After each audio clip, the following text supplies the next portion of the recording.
You rely on the international flower market, but also, obviously, in the warmer months, you grow your own too, correct? Yeah, in fact, I went down to the farm tonight. The dahlias just came out of the farm. This is agastache or hyssop or licorice. And if you grab a piece of that leaf too, that has a very herbal scent, really sharp. Very much. Solidago, I grow this, I didn't grow that. We're kind of past season. This is an amaranthus right here.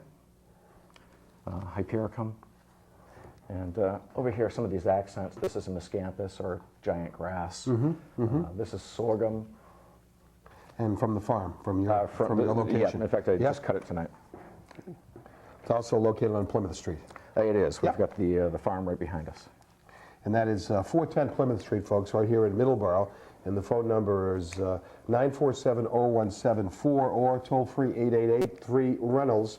And check out their website. I saw some interesting things. There was the 8th inning design. It was a video that you'll be able to see on Jim's website, 8th Inning Flowers. It showed various sports and country flags, and it was a lot of fun to look at. And what I found also amusing was the how to make an angel out of flowers in 1 hour. You'll see that. I won't tell you any more about it, so check out the website.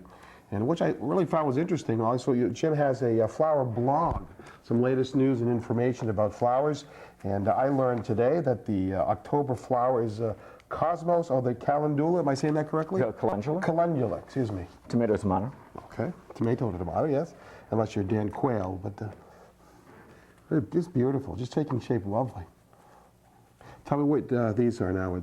We're looking at a flower novice. Turn that out. So we've kind of filled in our, we've created first our primary structure, and then which made us a nice little negative structure. Yep. So we've kind of filled it in with some of these dahlias. These are cactus dahlia. This is a dinner plate, which I cut in that stage because they're more usable from a commercial florist point of view. If I left them out there, they'd be literally dinner plate size and really thick, like a manwich.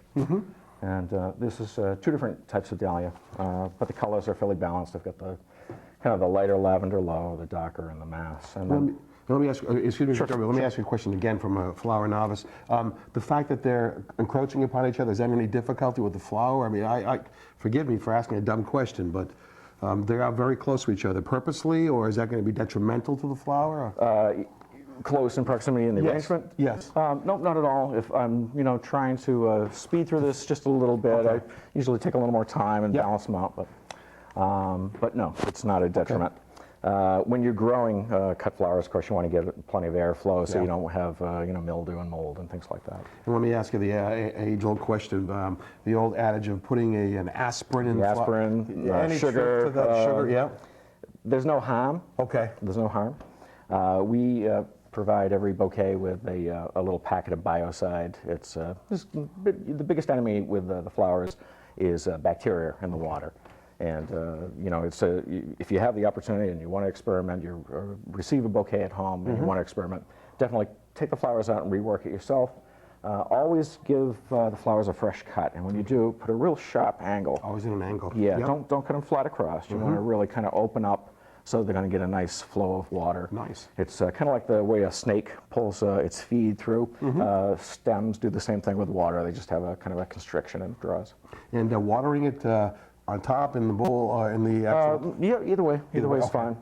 Most of the flowers like a little bit of spritzing, especially as we go into the cooler months now.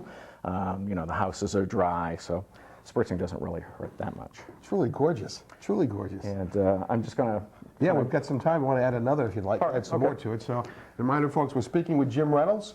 Make sure you can give Jim a call or stop by and see him at Reynolds Flower Shop and Greenhouses. I had a chance to come by there just last week.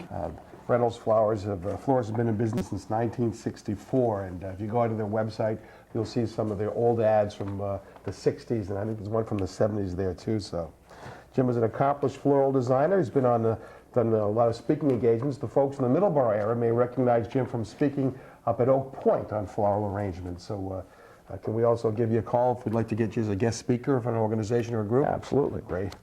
We're coming up on time, Jim, so I'm going to let you continue. Tell us what you're doing here now, what flower we're seeing being put in. Okay, I'm just going to wrap this up, and I'm going to borrow this bow over here just to kind of make everything make sense. Okay.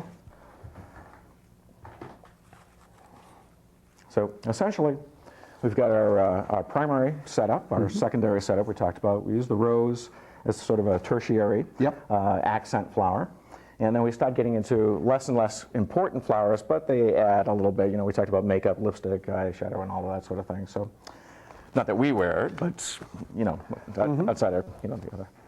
I want to talk about that. Okay. So we've got a little bit of a fill here. We kind of color balanced our yellow and accent flowers. Outstanding. What should we call it? Let's call it an autumnal centerpiece in a pumpkin. I love it. Jim, thank you very much. Thank you, Paul. This is Paul Azarovich saying thanks for joining us. Keep that cranberry country spirit in your heart, and we'll see you in a couple of weeks. And I'm going to enjoy the last couple of minutes here as Jim puts together this floral design. Bye-bye.